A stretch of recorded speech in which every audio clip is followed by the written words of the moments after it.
حدیث پاک میں ہے کہ جب رمضان المبارک کا چاند نظر آتا ہے، اللہ رب العزت حضرت جبرائیل کو حکم فرماتا ہے کہ جنت کی حوروں کو زینت کا حکم عطا فرماؤ کہ وہ اپنے آپ کو مزید مزین کریں، اور ندا کرو کہ اہل آسمان اور اہل زمین سارے کے سارے جو ہیں وہ ہوشیار ہو جائیں کہ رمضان المبارک کا بابرکت مہینہ جو ہے وہ آ رہا ہے۔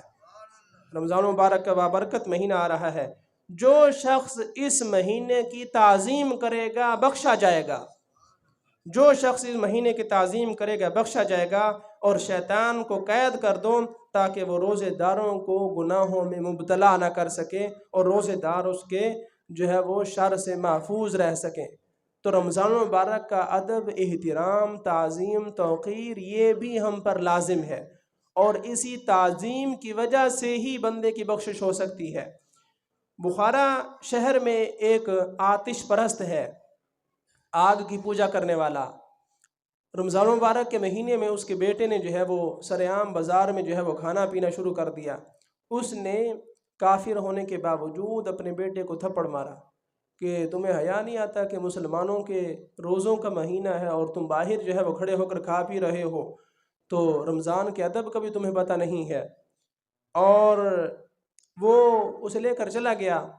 جب وہ بندہ فوت ہوا تو کسی نے اسے خواب میں دیکھا کہ وہ جنت میں ٹہل رہا ہے۔ دیکھنے والے نے کہا کہ تم تو آتش پرست تھے، تم تو کافر تھے، تم جنت میں کیسے داخل ہو گئے؟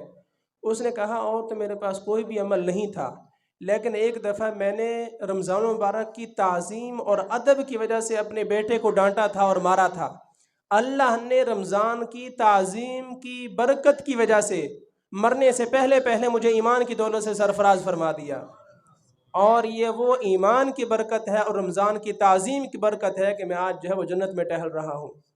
تو اس لیے رمضان کا احترام ہم پر لازم ہے، ضروری ہے۔ یہ وہ مبارک عمل ہے کہ کافروں کو رمضان کے ادب کی وجہ سے ایمان نصیب ہو جاتا ہے، ایمانداروں کو رمضان کے ادب اور تعظیم کی وجہ سے بخشش کا پروانہ جو ہے وہ نصیب ہو جاتا ہے۔ اور باقاعدہ فقہاء نے لکھا ہے کہ جو بندہ رمضان المبارک میں بے ادبی کرتا ہے، رمضان کا احترام نہیں کرتا، وہ علل اعلان جو ہے وہ کھاتا پیتا ہے اور رمضان کو اہمیت ہی نہیں دیتا، فرمایا کہ وہ قتل کا مستحق ہے۔ تو ہم اپنے آپ کو دیکھیں کہ ہم کہاں کھڑے ہیں، رمضان کا احترام کریں اور رمضان المبارک کو جو ہے وہ زیادہ سے زیادہ اپنے لیے رحمتوں کو سمیٹیں، اور یہ کام کاج دنیاوی کی وجہ سے جو ہے وہ اپنے روزوں کو ترک نہ کریں۔ یہ دنیا کے کام ہم سے پہلے بھی ہوتے آئے ہیں، ہمارے بعد بھی ہوتے رہنے ہیں۔ سب سے بڑا گھمنڈ یہ ہے کہ میں یہ کر لوں، میں یہ کر لوں، حالانکہ بندہ کچھ بھی نہیں کر سکتا۔ ہم سے پہلے بھی یہ دنیا آباد تھی، ہم سے بعد بھی اس نے آباد رہنا ہے۔ خوش نصیب بندہ وہ ہے جو اس دنیا میں رہتے ہوئے اپنی آخرت کو آباد کر لے۔ اور اگر ہم اپنی دنیا کو آباد کرنے میں مصروف رہے اور خدا نخواستہ اپنی آخرت کو غیر آباد کر بیٹھے، ویران کر بیٹھے، تو پھر اس سے بڑھ کر کوئی خسارہ نہیں ہے۔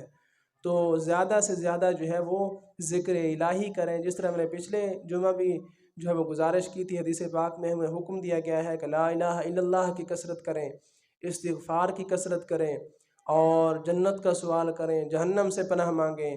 اور اس جمعہ عرض کیا کہ جناب جنتیوں کو دلوں میں اللہ رب العزت سبحان اللہ والحمد للہ ڈال دے گا، سانس کی طرح ان کی زبانوں پر یہ ذکر جو ہے وہ جاری ہوگا۔ تو کیا مطلب کہ یہ سبحان اللہ والحمد للہ ایسا مبارک ذکر ہے جو جنتیوں کا ذکر ہے، تو اس کی کثرت کریں۔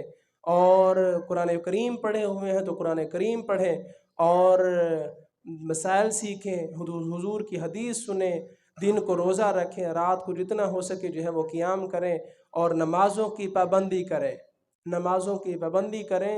یہ رمضان المبارک کا مہینہ ضائع نہ کریں۔ ہمارے ہاں بہت اکثریت جو ہے وہ سوشل میڈیا میں اپنا وقت جو ہے وہ برباد کر دیتے ہیں۔ جس طرح رمضان المبارک سے پہلے ہم موبائل میں مصروف تھے جناب، سوشل میڈیا میں ادھر کی ادھر کی فضول قسم کی جو ہے وہ چیزوں میں اپنا وقت برباد کرتے ہیں، تو ان کا کوئی فائدہ نہیں ہے۔